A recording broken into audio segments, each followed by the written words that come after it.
Hey everyone, welcome back to a Niger Man's Perspective. Today, I'm doing another video, a reaction video again on Dangote, Aliko Dangote's Nigeria's richest man, Africa's richest man as well. And he has a lot of interests in cement, in sugar, in salt, and also oil. So today we're going to talk about or react to a video about his oil empire being under siege. Let's watch this together, and as usual, I'll give my comments towards the end. Let's get into it. In Nigeria, a complex and high-stakes drama is unfolding in the oil sector. And central to the controversy is the Dangote Refinery, a colossal $20 billion project spearheaded by Aliko Dangote, Africa's richest man. Now, this refinery, which began operations in January of 2023, was hailed as a game changer for Nigeria's oil industry. However, it now finds itself at the center of a fierce dispute involving Nigeria's regulatory and major oil companies. The conflict began to surface after Dangote's refinery struggled to secure adequate crude oil supplies. And despite being a key player in one of Africa's largest oil-producing countries, Dangote Refinery was forced to source crude from abroad, adding to its operational challenges. Tensions escalated when Dangote's refinery accused international oil majors of obstructing its access to locally produced crude, and Nigerian midstream and downstream petroleum regulatory authority of permitting importation of lower quality fuels.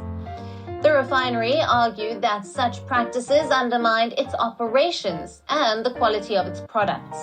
What we are going to get into, I wouldn't have even started it at all. And you can really see, honestly, we didn't have a single idea of what we are getting into. And that is why right from the beginning, we launched 31 projects, all concurrently. So, this one here alone is enough to give somebody gray hair, headache, and whatever. So, wow, 31 projects concurrently.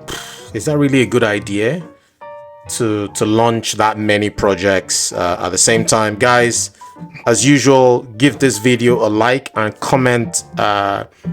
If you disagree with me, that's fine. If you agree with me, that's fine as well. Or if you have a contrary view, that's fine. From his opening statement, I wonder how much of feasibility studies was done and how much of risk management, especially political risk. So just to give you a bit of a background, Nigeria struggled with refineries and producing refined petrol for as long as possible. We've always brought petrol into the country from abroad. So we have crude oil. We're blessed with crude oil naturally. We export the crude oil outside the country. They have refineries that work. They refine the crude oil. We import the refined petrol, aviation fuel, and other types of oil-based extracts, which we use to cook, which we use for power and other things. And for the first time in a long time, this was seen as the possible solution to that importation. And now we're hearing that he's also looking to import crude now. So we had crude before and we're importing refined products. And we're hearing that he's looking to import crude because he can't source crude locally from Nigeria. I'm blaming the international oil companies for not stifling his bid to get crude oil. But let's keep watching. And but it's like what I said, we're in the middle of the sea. If we stop swimming, we'll sink. The only option is just to continue swimming no matter how tired you are. In response, Nigerian regulatory authorities dismissed these claims, asserting that Dangote's refinery was only 45% complete and that its gas oil was substandard compared to imported alternatives. Further adding fuel to fire, Nigerian lawmakers launched an investigation into these allegations. A newly formed committee is now tasked with probing claims of fuel contamination, the operations of regulatory bodies, and the overall state of oil sector. Now, the situation took a dramatic turn when Dangote invited lawmakers to inspect his refinery. And tests conducted there revealed that the sulfur content in the refinery's diesel was 87.6 parts per million. The number is significantly lower than that of other locally available fuels, which exceeded 1,800 parts per million and 2,800. So what is going on? What is going on? I thought this refinery was going to be ready by March 2024, and then all these tests being done, the sulfur content is low, considerably lower than other international oil companies. Yeah. Let's keep watching. 100 parts per million. We started with about 700 ppm, which is true. That is why we started. Because it was a new plant. We have not commissioned most of it. So by the time that we finished, now we have commissioned part of it. So I'm actually surprised for somebody to come and mention that yes, we have a bad quality way and the other modular. So my question was, wasn't testing done? Why are they testing now? Why is it that it was when the refinery is open and they're supposed to be going into production that they're coming to test the sulfur content? Wasn't this part of the pre-launch activities to test the sulfur content, to test every other thing, to make sure that pre-go live, every single test that was supposed to be done by every single agency was done? Let's keep watching.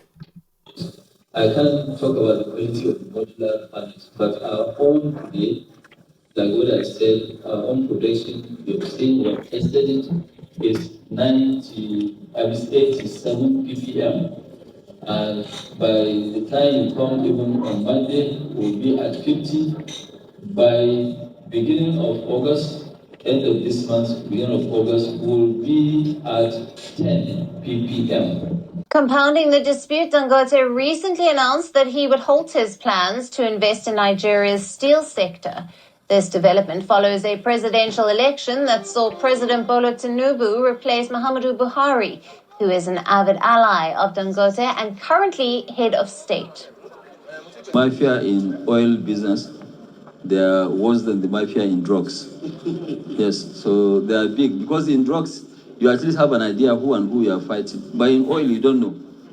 Yes, Yeah, so he's talking about mafia, and I talked about this in my earlier video. So this seems to be a fight between the oil mafia, or what you can call them commodities mafia, oil and gas mafia. There's an oil and gas mafia in Nigeria, and he's a new entrant, solid billionaire by all counts, but he's still a new entrant into this field.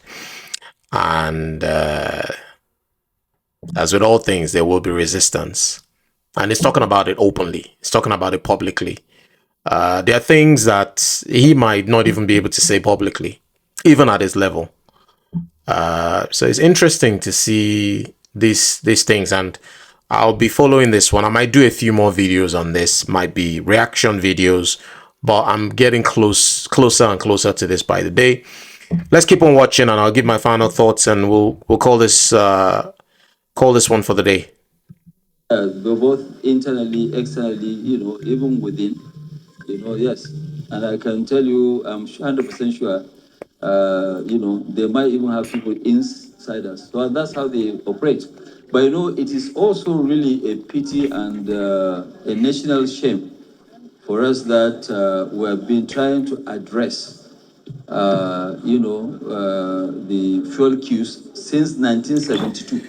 So, as the legislative investigation continues, the broader implications of this conflict are becoming apparent.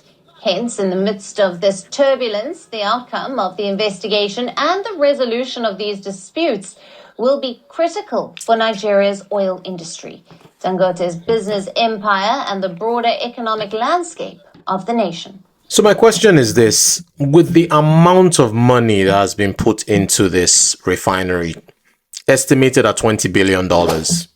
Again, put your comments in the chat. Some people say, 20 billion is too much. I agree. What should the refinery cost? Does it matter at this point? The point now is the Nigerian people who are waiting, who have followed the events, who have been excited that finally we have a refinery that works, brand spanking new. And then to read all this mess, to read all this news about the government and Dangote fighting each other, and the international oil companies on one side, Dangote on one side, the National Assembly or the presidency or the agency involved in the oil and gas operations, downstream operations, are at loggerheads. We're still nowhere close to bringing the price of pump petrol down and getting freely available petrol, and the over-reliance of bringing petrol in from abroad still hasn't waned. Where are we going? Where are we going? This is not just about Dangote. This is about political risk. There are things happening. I'm not aware of what's fully going on, but I know there's something definitely going on. And if anybody has more information, please put it in the comments. If you're new to my channel, I'm gonna always ask you the same request I always ask: give me a big fat like, subscribe to my channel, click on the bell for all notifications, and click the arrow next to the bell when you subscribe, and click on all notifications. That way every single video and every single shot and every single thing I release will come straight to your device of choice. Share this on all social media platforms, and I'll see you in the next one. Thanks for staying with me till the end.